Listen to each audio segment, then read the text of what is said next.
ጠንቋዩም ወሃቢዮችን ተጠንቀቅ ይላል። ሙሪዱም ወሃቢዮችን ተጠንቀቅ ይላል። ቀብር ላይ ጠዋፍ የሚያደርገውም ወሃቢዮችን ተጠንቀቅ ይላል። ምንድነው ይሄ ወሃቢ ነው? የሚበላ ነው የሚጠጣ?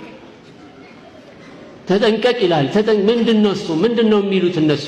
ዲንን የሚያጠፉ ነብዩን ሰለላሁ ዐለይሂ ወሰለም የማይወዱ እንደዚህ አውሊያዎችን የሚጠሉ ብለው ይነግሩናል። ሰማን አይደክመንም ተከመን። ስለዚህ አሁን ስናጣራ ምንድናቸው እነዚህ ወሃቢዎች? አላህን ብቻ ተገዙ፣ ከአላህ ሌላ ያሉትን ሁሉ ተው ነው። ነብዩን ሰለላሁ ዐለይሂ ወሰለም ውደዱ፣ ቢድዓን ተጠንቀቁ ነው። ታዲያ ነብዩን ሰለላሁ ዐለይሂ ወሰለም የሚወድ ተውሂድን የሚወድ ወሃቢ ከተባለማ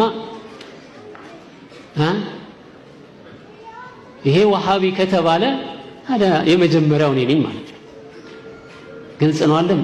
ምክንያቱም አላህ ስብሓነሁ ወተዓላ ነው በቁርአኑ ላይ የተናገረው ወዕቡዱላህ ወላ ቱሽሪኩ ቢሂ ሸይአ፣ አላህን ተገዙ ከአላህ ሌላ ያለውን ሁሉ ራቁ።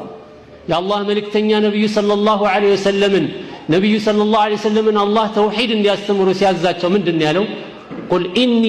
ቁል ያ ነቢየና ሙሐመድ ኢኒ ላ አምሊኩ ለኩም ضرا ወላ ረሸዳ፣ ለእናንተ ጥቅምንም ማምጣት ቅን የሆነን ነገር ለእናንተ ማምጣት ጉዳትንም ማምጣት አልችልም ብለህ ንገራቸው።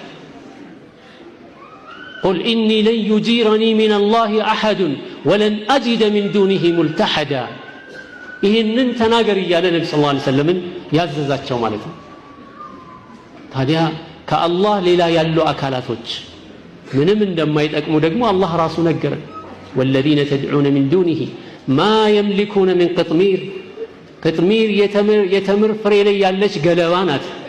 እነዚያ ከአላህ ሌላ የምትጣሯቸው ከአላህ ሌላ እንግዲህ አላህ ናቸው የምንላቸው አካላቶች አሉ ከሚመለኩት መሃል። ሰኞን የሰጠናቸው አላህ ናቸው እንዴ? ሮብን የሰጠናቸው አላህ ናቸው?